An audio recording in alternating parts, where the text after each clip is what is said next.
and welcome to the Mannin Line. It's a budget special today. We're live from the Millennium Room in government buildings. Lots of people to talk to today. After 1 o'clock, John Moss will be joining us, and we'll be talking to people explaining a lot more about what the budget means, what the numbers mean. Of course, we've been we're kind of submerged under a welter of numbers today. GDP, how much everybody's going to pay, where the money's going to go. We'll try and dig down and see where the detail is.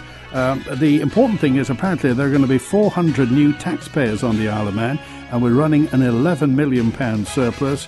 As I mentioned, that news that came out, if you're earning over $42,000 a year, you will be paying more national insurance today. Amongst some of the capital projects, £540 million for capital projects over the next 5 years. Something new at the airport as well, a new runway landing system at Ronaldsway, £46 million on the roads over the next 5 years, and £10 million for green initiatives.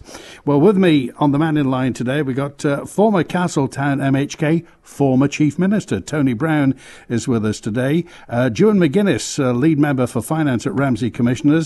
Michael Manning is with us from Gry. Bill Mummery, the prominent businessman, Selton Manx, and involved in the Chamber, of course, as well. First of all, I want to go to our former Chief Minister, Tony Brown. Your initial thoughts, Mr. Brown, on what you've heard so far? Well, I think the budget is what we would always expect. It's an overview of government's finances. As always, it's limited on detail. It really doesn't always tell the picture, and it's what comes after it that matters, and that's the bit that's not usually said. And that's always been the way, in that we're short on detail and we won't know really what's going to happen for a while. Well, absolutely. If it was so detailed, it's unlikely a budget would get through Tynwald. So it's short on detail by its whole ambience of how it's presented, and it gives a real sort of a broad picture of this is what we're going to spend on that. The detail is what follows through on that, and that's the issue where people outside get hit with things that come later that aren't necessarily highlighted in the budget. Lots of capital spending, it seems to be, as well, like new stuff at Ronaldsway, Castle Rushen High School. The playing fields, they're saying at the moment. There's nothing in the budget really to start building the school yet, is there? Well, there isn't, but that's not unusual. It takes 3 to 5 years from when you start to budget for a capital project of that size for it to come to fruition, often before you start digging the hole in the ground. I think the important thing is that we all know Castle Rushen High School needs to be replaced in the next 5 to 10 years, or 10 years I suppose really, and to have that and the new public swimming pool on the Castle Rushen site for the south of the island is something that's important for the people of the south and people of Castletown. So I welcome that inclusion in the budget. Bill Mummery, prominent businessman, Selton Manx, and been around in the computer sector for, well, more years than he tends to remember. What's your view so far, Bill, of what you've seen? I don't think there are any nasty surprises, and first impressions are there are one or two good moves there that will deliver benefit where benefit is needed. They're talking about it's £1.5 million for fibre broadband on the Isle of Man. Why have we taken so long to get super fast broadband around the Isle of Man? Well, I guess we don't have a state-owned telecommunications system, and it's to some extent it's market forces. Also, we'll all be aware of delays incurred over matters relating to 5G and Huawei, and all of these things have an impact across the piece. Also, we're very likely to get another fibre cable transiting across our island, which will be good news because it will give us more resilience and more capacity, and certainly more capacity to other parts of the world. So I think we're probably in the round. I think we're moving at the right pace. Joe McGuinness, lead member for finance, Ramsey Commissioners. What do you think so far? What have you seen? It's very steady. Considering this would be the last full year Alf Canal will have, as the Treasury Minister, I expected maybe to be a bit wild, a bit more oomph to it, but this is just more of the same of the previous 3 years. And with regards to sort of the capital expenditure, these headline figures with government, it's not so much the number, it's the value for money that always interests me. So it's great that they're going to be spending X, but it's whether that X is going to be wisely spent that's the real crux of the matter. Anything for Ramsey? I mean, what are the capital projects that may impact Ramsey? Doesn't appear to be very much so for That's what I was going to say. I mean, apart from a nature reserve at the Point of Ayre, they're spending £80,000 in a partnership for that nature reserve as well. There's a number of projects that I'm aware of that I would like to believe that because they've previously been mentioned, they wouldn't necessarily come up in this budget. Maybe that's a hope over optimism on my part, but I think there's a fair few infrastructure projects already planned for the north. Maybe that's why it's not put in this budget. Michael Manning is with us, and Michael represents GRI, the homeless charity. They work with housing matters, and that phenomenal statistic that was at over 500 bed nights that GRI provided over the past year or so, is it? It is. We've run a pilot scheme for 12 months, January to January, 534 bed spaces over the 12 months. I mean, we're talking about big numbers regarding money on the Isle of Man, and still we have people who simply can't get their own bed, their own place to call home. It doesn't quite square, does it? That's right. I mean, we had contact with 300 different individuals last year who used a variety of our services. Those are some of the most vulnerable people in our island. The emergency shelter offers welcome to people who've got literally nowhere else to sleep and stay. And so these are people who are in a very vulnerable position. And yet when we talk about, money is a facilitator. And of course, there's no such thing as government money. This is public money we're talking about. This is money that has been raised via taxation.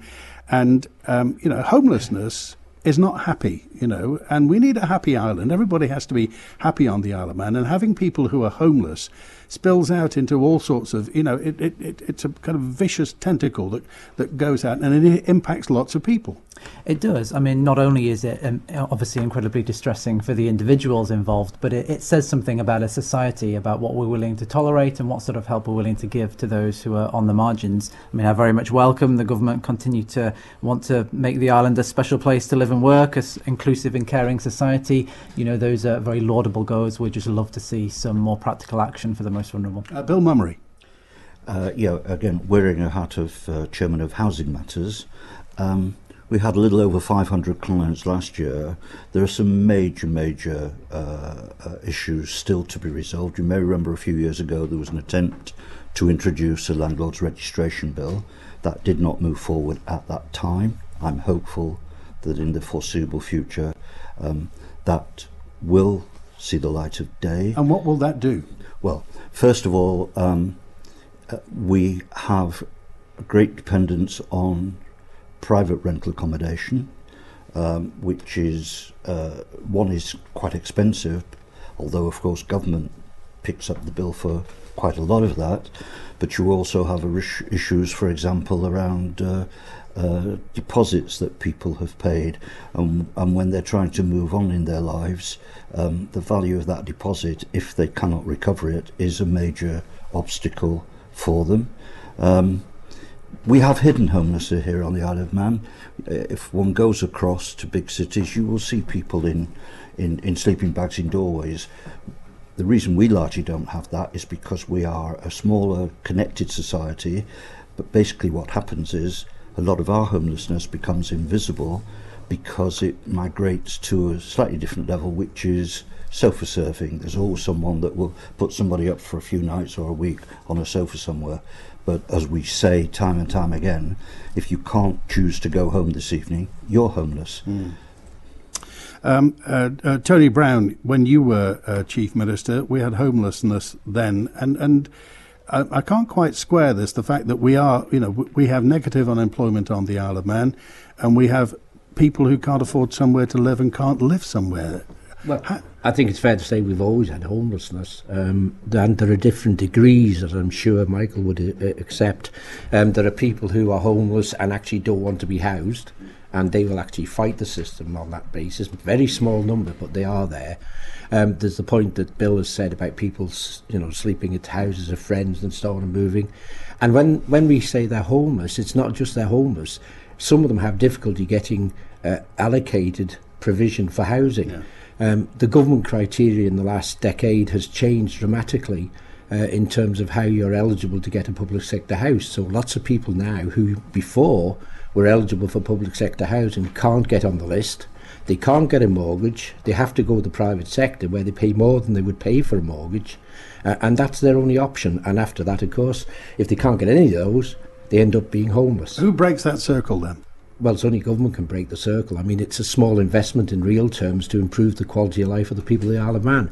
And I mean, if you're going to provide a new house for somebody, public sector house or whatever, I mean, the cost of that to the taxpayers about, let's say, £150,000 these days.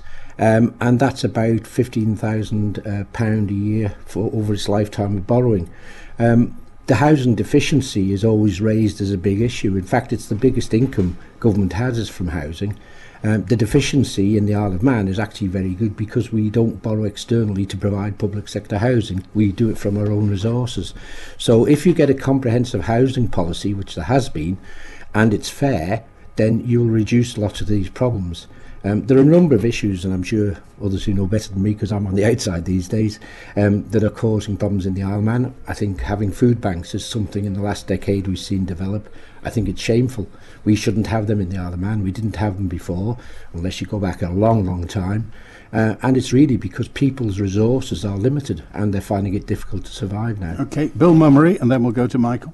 Yeah, I think just to create a balanced picture, Housing Matters has some very loyal, supportive private landlords who are always happy to work with us in difficult circumstances, but it is not the norm, and we have to get to a situation where one, the estate is there for people, and two, the basis on which they transact is brought into the 21st century and has a balance. Both there are very good and very bad tenants, in the same way as all landlords are not as helpful to the likes of GRI and Housing Matters. But I want to stress that we do have some very, very good relationships in the private sector. We just need to do more. Michael?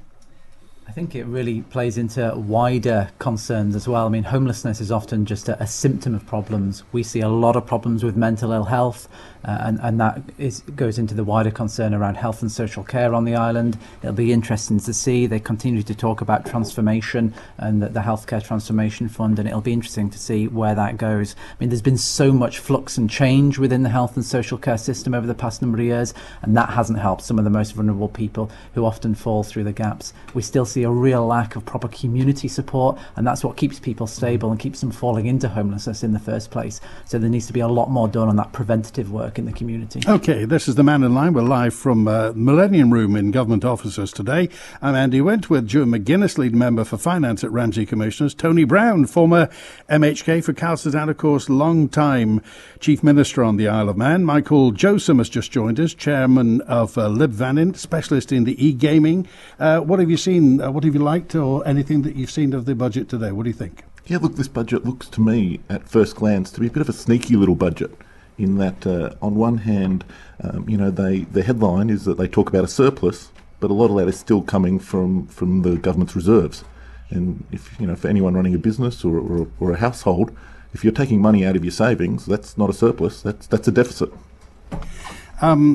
Lots of capital projects. Again, they're down the line, as Tony said. And the implication is we'll come to the public sector pensions hole, which they say will be sorted, they reckon, within 4 years or so. We'll find out as well. E-gaming has provided a backstop for the reserve for the finances of the Isle of Man. A big proportion of GDP is e-gaming.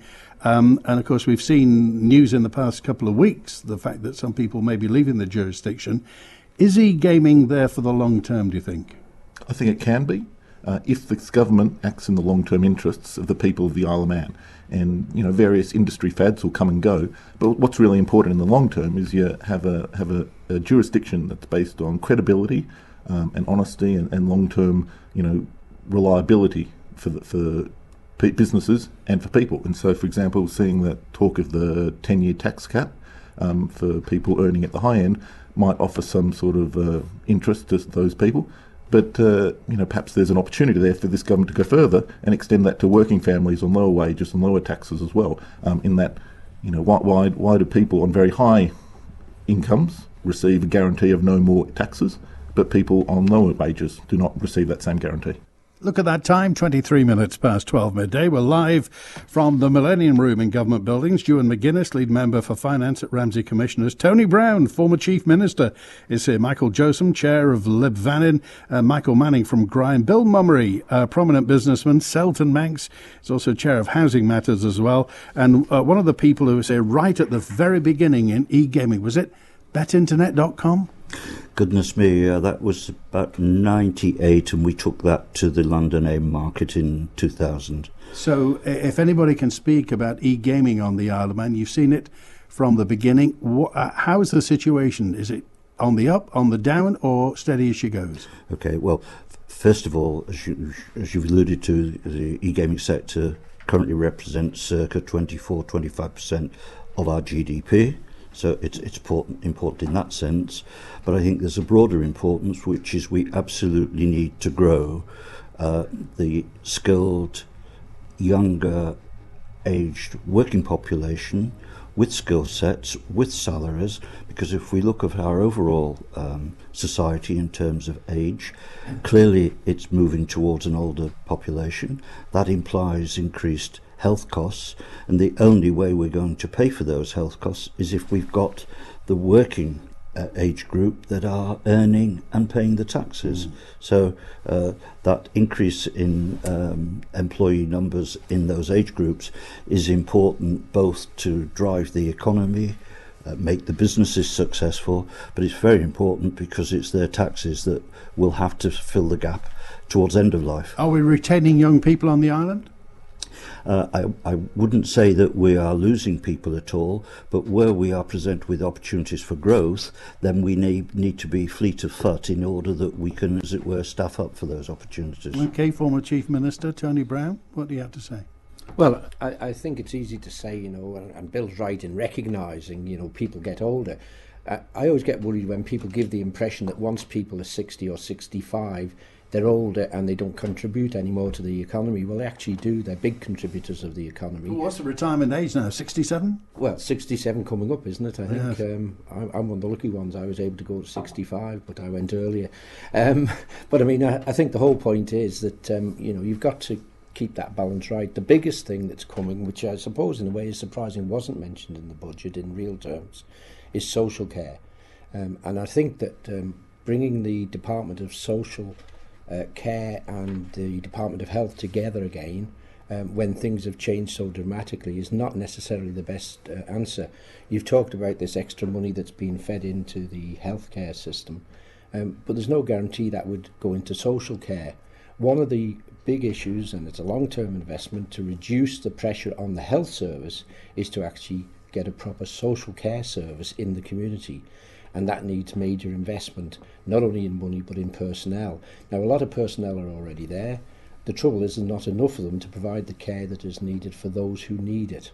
And they are a small number of the overall population of those who are of a retirement age and above, getting older. So I think it's really a matter of identifying a proper way forward to deal with social care. We know the UK is struggling with this. It doesn't mean we have to struggle with it. We're a smaller population. We should be able to identify the problems much easier. Okay, total government gross spending projected for 2021 is $13,220 per head for every man, woman and child, and whatever you identify with on the Isle of Man. Of that, £3,321 is for health and social care services, £1,346, that's Nobles, £821 for primary care, £520 for social care services, £199 for free or subsidised prescriptions, and £243 treating Manx patients in the United Kingdom. Michael Josem, you were nodding your head then. Well, I'm a little bit concerned about some of those figures, in that I think you need to be very careful what we're talking about here in terms of health spending. In that I think, and these numbers have only been released in the last few minutes, but I think that represents a cut in health spending. Because what I think the government has done here, it's a bit of a sneaky little trick that they appear to have pulled, is that they're comparing an increase compared to last year's budget. However, what's happened since then is that there's been an increase. The government was overspending. So I think you'll find that the government is projecting for the coming year to actually cut overall health spending. Well, can I just come in on that? Because it always confuses the public, and always has, that every year, partway through the year, the Department of Health, in whatever form it is, applies for more money. Has to go for more money. Yeah. But there's actually potentially a reason why that happens. When the government puts its budget together, by statute it has to produce a budget that's in surplus. Yes. So you can only give out so much money. Yeah. The day after the budget's approved, you can actually start issuing more money if you so wish. So constitutionally, the Isle of Man can't run a deficit. Well, it has to change the law. It would have to rescind that part of the legislation to say it doesn't need a surplus budget. But it's always kept it in, rightly, I think, as a way of controlling how Tynwald expends its money. But when the Department of Health comes back and says we need an extra 10 million because we've overspent, to use that term, you will often find that yes, they have, but it's actually not more than what they estimated they would need to run the rest of the year. But what's happened is the budget's been formulated, and possibly their budget's been restricted to ensure that the overall budget of the Isle of Man government comes within the terms of the law. I think that Tony is 100% spot on there in that, and I think that reveals, this sort of sneaky, fiddling of the numbers here. In that this budget appears to be proposing to spend less money than the current financial year, and if you spend less than you did currently, that's a cut in spending. And so while they're trying to fiddle these numbers to get this sneaky surplus, which is also driven by taking money out of reserves, it's all, it shows that this is they're trying to do sneaky things. Well, we'll find out. We'll certainly find out after 1 o'clock because Mr. Cannon will be with us. Yeah, can I just say, I don't think it's fair to use the term fiddling numbers. They're not. They're actually formulating figures to make sure we have a balanced budget to present to Tynwald. Because if the Treasury Minister didn't do that, he'd be breaking the law. Right. So what happens is that he's got to put together a budget, and he could overcome it, but it would mean that he would cut other departments substantially to make sure all the money went into the health service. Now, the health service, whether we like it or not, it is a bottomless pit. We all want good health care for our people and for ourselves, and I think that's absolutely right of any modern society. It's how we manage that. And there are many areas which we can all see where there could be better ways of managing the affairs of the health service. And it's those areas that the Minister struggles with to try and deal with. He doesn't deal with the medical operations. He doesn't deal with the assessments of what medicine we take. He deals with the administration of the DHSS. And that's the real difficulty because it's such a big animal, to use a term. OK, Jim McGuinness from Ramsey Commissioners. I would completely agree with what Mr. Brown was just saying about the difficulty with the health service. Realistically, you could put any figure you want in there and you'll always spend it and always find more money to spend. But going back to, I'd say the previous 5 minutes of discussion, I mean, I don't know about anyone else, but I had absolutely no idea what was going on when we were talking about the figures here, there, everywhere being cut. You can't do this because is that not a fundamental problem with where we are as the Isle of Man today? That we're having a simple discussion about how much we're budgeting for our health service, and in trying to explain it, you sat around a table thinking, what the heck's going on? I think the point is that budget day is 1 day out of 365 days in a year, and all it does is produce a pink book which shows for the public, rightly, where the headings of the money are going, gives them, if you like, an insight into where government wishes to go, where it wishes to invest, to give us all hope that we're going to get a new school or a new hospital or a new whatever, because we can see it's been projected in there, and it gives the government something to work forward to on behalf of the people of the Isle of Man. But there's an awful lot not in the budget book that happens every day after that, and that happens in every individual department. And those are things often that we're happy with or we get frustrated with. They're not per se part of the budget, but they're impacted by the budget. So, Tony Brown, who puts the budget together? Is it the civil servants? Is it the Treasury Minister? Is it the Treasury Department? Who decides what's going to go in this? Well, ultimately the decision is made by the Council of Ministers on the recommendation of the Treasury Minister. Every department works on a criteria issued by the Treasury Minister sometime in advance. It might be about July in each year, and they then have to see if they can work towards the figures he's given. He'll give different departments different sort of levels. You can't exceed your expenditure by more than 1% or 5%, depending which department. And then the departments have to negotiate with the Treasury Minister, the Minister of each department, to try and get what he thinks he requires. Is that a functional model then? Is it politically, does it function properly? Or It can do. I mean, it can do. It just sounds like it's one giant compromise from the budget comes out one day and then the real work starts after that. Well, the Isle of Man government and Tynwald is a compromise. It doesn't have a party political system which is structured to run the country where the people vote in a party. So by its nature, by electing 24 MHKs who are all independent, there might be an odd one or two who are in a party, but generally independent, what it means is that when they come together, and then when Tynwald comes together with the Legislative Council, they all work to make it happen, to make what we require as a society happen. And like any government, whether it's party political or not, it's up and down. It has its moments, good bits, bad bits. It's a permanent coalition. Yeah, absolutely. And it's a very good one because people work together for the good of the island, and therefore it does go forward. Now, everybody will say it's not perfect. Well, of course, no system's perfect. You have party political systems throughout the world that are not perfect. In fact, some would be very corrupt, because there's so much power within that party. And the Isle of Man, the people of the Isle of Man elect a legislature. They don't elect a parliament. They elect one part of it. Okay, Michael Josem. One of the outstanding points that Mr. Brown made just there is about the importance of having institutional checks. And so it was great to see the Speaker of the House of Keys this week advocating for a slower budget process, so that way it can be properly reviewed and properly analysed, and so we can get to the bottom of these numbers. And that there needs to be institutional checks on the executive, so that they can't just come in on one day, pass it, all vote in favour, but rather there can be proper scrutiny. And so that way we can get to the bottom of, how much this government is going to be cutting the health department by, and also that we can get to the bottom of exactly how they qualify these so-called surpluses. Michael, do you think the Isle of Man needs a bigger population? Not necessarily. I think the number of people, in the Isle of Man is about right. Because obviously, as Bill Mummery was saying, that every Western civilization has a demographic time bomb. They have older people. They have the baby boomers living into their 90s now, soaking up state pensions, getting health care, and the working population has to pay for that. And if we don't have younger workers on the Isle of Man, then we will be in trouble. Yeah, I think there's a great opportunity to really invest in the young people of the Isle of Man, to invest in education, not just at the beginning of their life, but to continue to grow their skills over their lifetime. Because I think, if you look back 150 years ago, it might have made sense to put children in a box for 20 years, have them come out, and therefore they're ready to work in the factories of the 1890s or the 1910s.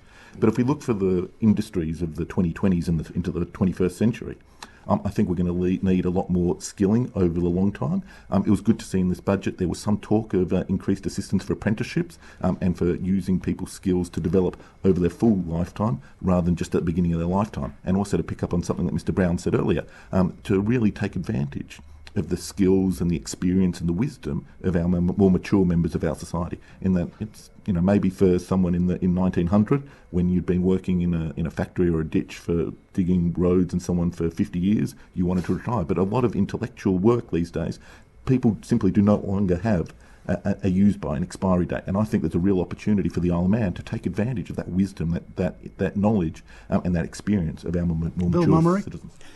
Yeah, I think there's a danger in this sort of debate that sometimes we find ourselves looking down the wrong end of the telescope, in as much as growing the economy is not an end in itself. It's a recognition that unless you have an effective means of promoting your island as a place to invest, to set up and to work, that is your engine which allows you to do the important things, which is to support the welfare of your society, whether it's education, whether it's health and so on.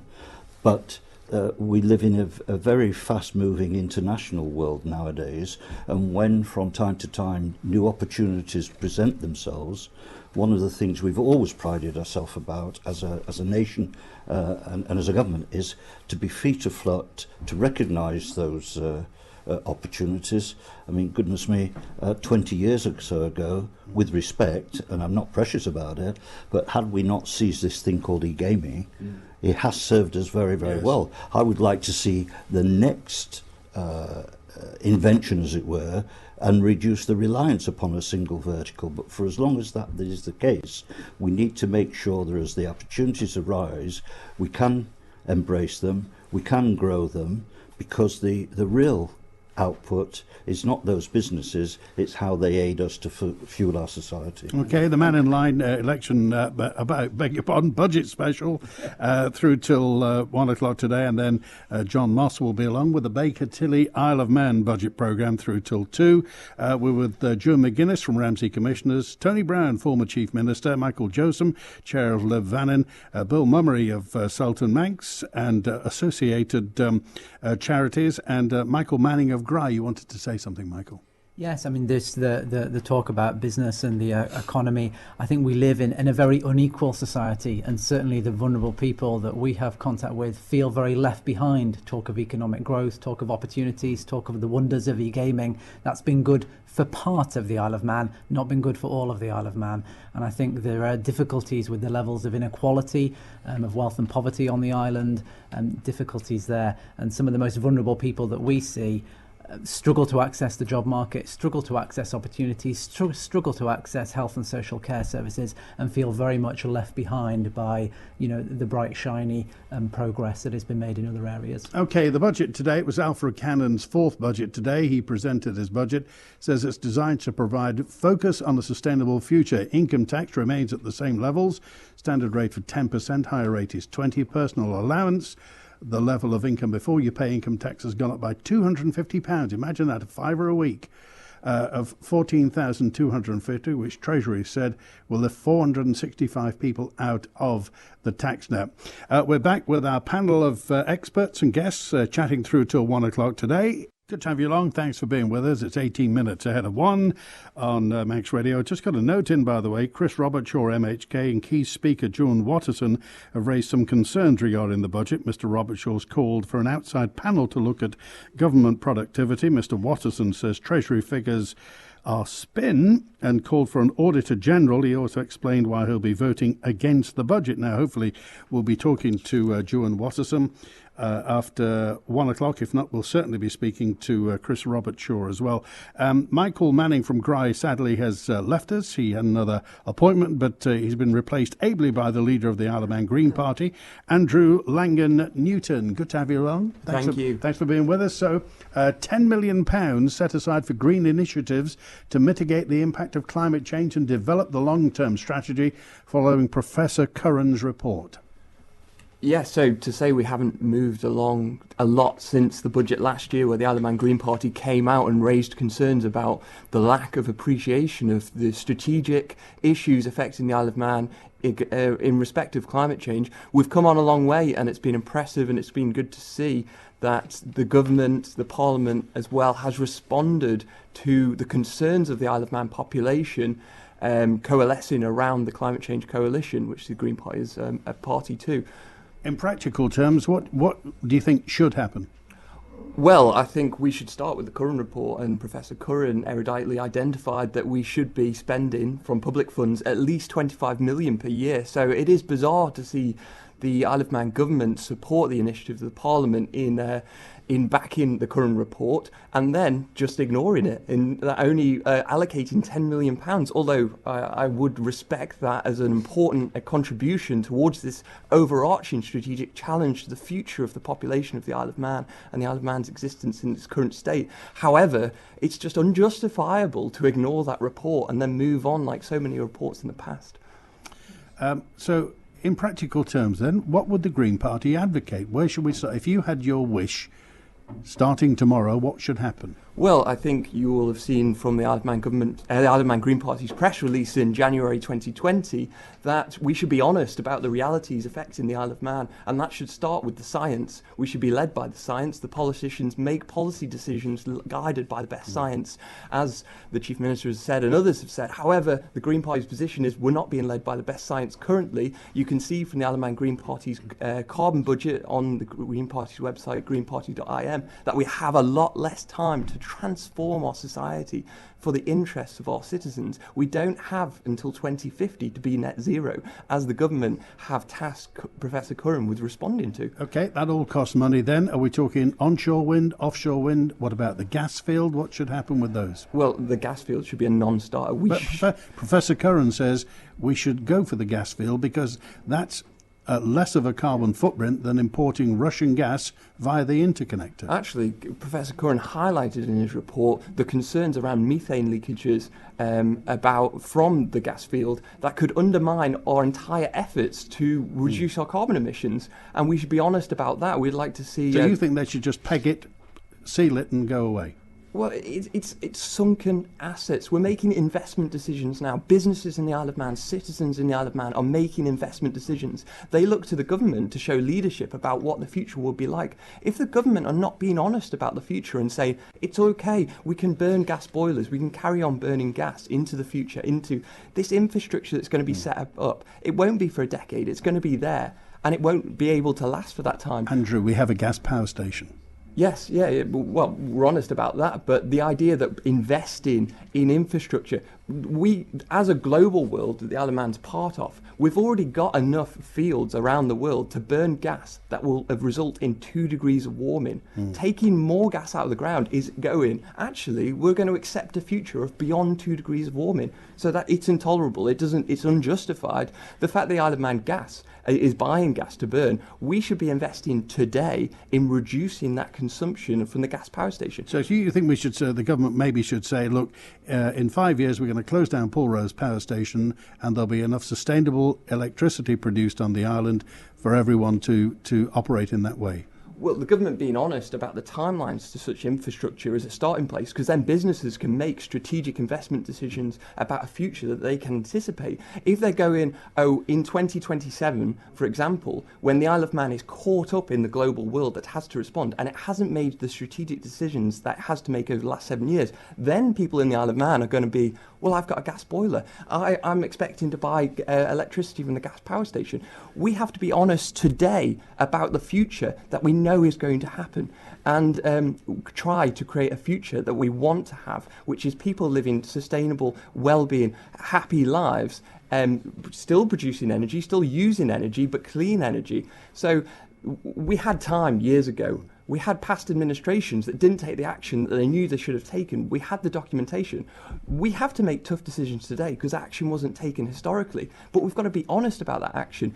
Taking decisions today, as the Green Party have said, we had to reduce our carbon emissions by in the region of 12 to 13% per year. Okay. From today, that's this year. So otherwise, we're going to have to accept huge consequences for everyone in the Isle of Man in terms of floods, in terms of issues, food from around the world, in terms of our transport, in terms of coming on and off the island. Okay, Michael Joseph, what does Liv Van make of all this? One of the really disappointing aspects of this budget was the failure, as Andrew mentioned, was about investing for the future. And investing in environmental sustainability shouldn't just be about for rich people and for businesses, it should be for all the people of the Isle of Man.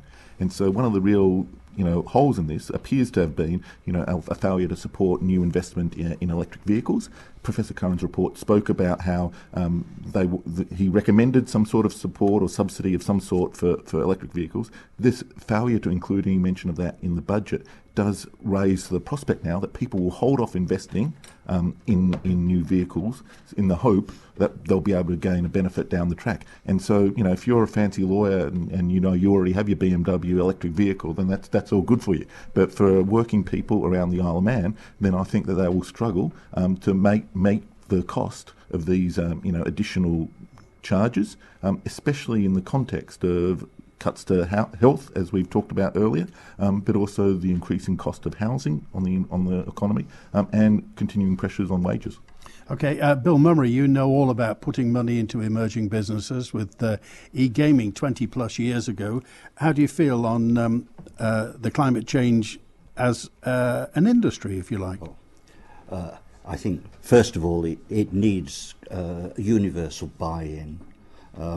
I can think of one or two very, very senior politicians globally that still think that climate change doesn't exist. Of course it exists, and we absolutely need to, for once in our lives, act in a joined-up manner. I think that at the moment we're in a phase where there's more communication to be done, because my sense, and again some of the involvements I have in the economy, there is actually more going on than is generally understood. So part of the the next 6 months, I think, has to be about bringing people up to date as to what is being done, where it's being done. I think the issue, wind, of course, has to be part of at least the short-term solution. Large-scale battery farms is another opportunity. But if you look at our near neighbours as the two Crown dependencies, and I would be interested in your view on this, they have a much better and easier path going forward because they take electricity by interconnector from France, and it's 80% nuclear. And you may remember that the UK over the last 5 to 7 years has actually stalled on two very large investments in nuclear generation. And it would be my contention, without an element of nuclear, you cannot meet these targets. But you have to come to terms with a different set of issues and policies and principles to embrace, if you're going to meet these targets, one of the alternatives, and one of the alternatives is an element of nuclear. Okay, Devon Watson's joined us. Devon is from the Free Fares campaign as well. Devon, you've taken a look at the budget today regarding that. Anything that sticks out for you? A couple of things that have stuck out to me. Firstly, I think it is a validation of the idea that austerity, there's a wide-scale acknowledgement that austerity itself has failed.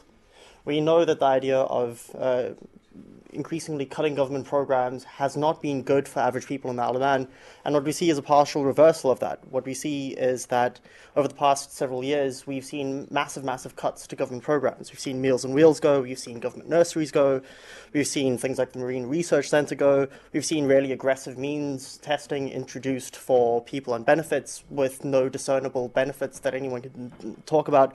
But what we've also seen is we've seen homelessness increase. We've seen child poverty increase. We've seen housing prices rocket through the roof, and we've seen an exodus of young people from the Isle of Man. And hopefully... Cracky, Devon, if you think prices have rocketed nowadays, you should have been here in the 1990s. They would have rocketed. I mean, that's all relative. Where do you think the money should go then? Where do you think public finances should go to alleviate some of these problems? I think there's some pretty common sense initiatives that you can do that would solve a lot of overlapping crises. So investing in public house construction can simultaneously turn a profit for the government and also reduce housing costs overall. It would also stop all the money that's paid to private landlords as well. Yeah, no, it's completely unacceptable. You've got houses that are substandard. You've got houses that are not fit for like human habitation that are getting charged extraordinary rents for, and it's absolutely not fair on average working people. It's a travesty that the fact that renting is more expensive than paying a mortgage. So we're charging the people who are paying the most for housing are people who've got the least money at the end of the day. So we can invest in common sense schemes that people have done in Nordic countries, in Scandinavia, in Northern Europe, and we can fix some of these overlapping crises through pretty common sense, low cost investment. Okay, we'll be on after 1 o'clock through till 2 as well. John Moss will be with the Baker Tilly Isle of Man budget programme. I want to bring in former Chief Minister Tony Brown, because you've been writing furiously down there. What do you...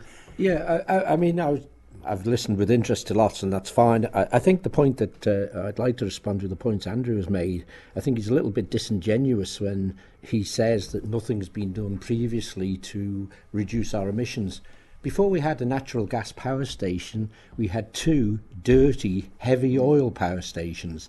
And the Isle of Man government 30 years ago decided, as was the trend throughout the world then, to move to natural gas, one because it gave sustainability of fuel, the other is because it had less of an impact on the environment, it was substantially lower, and also it gave reliability to our people for electricity, and that was important for businesses. Well, everybody remembers the Sunday evening power cuts, don't they? Well, it used to be horrendous when I was growing up, but even regardless of that, these were dirty, oil-fired, heavy oil-fired power stations, and very expensive to run, costing the consumer a lot of money for their electricity.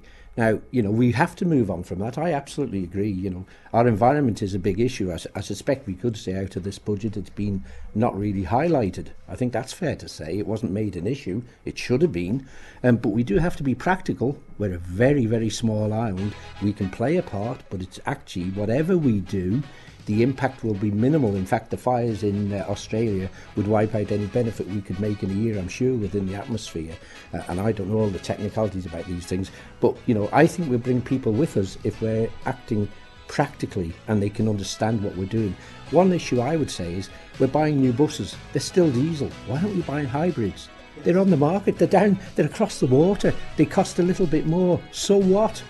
And why don't we have electric buses to run around the villages instead of, diesel buses? So, the government hasn't a policy on this as far as I can see, and I'm sure we all agree on that. Okay, it all makes right. no sense. We've got to leave it there. It's been fascinating to talk to our panel. We've got more to come after the news at 1 o'clock, the Baker Tilly Isle of Man budget programme, thanks to Juan and Tony and Michael and Bill, and also to Devon as well. I'm Andy Wint. The Manx Radio Budget Programme, brought to you by Baker Tilly Isle of Man.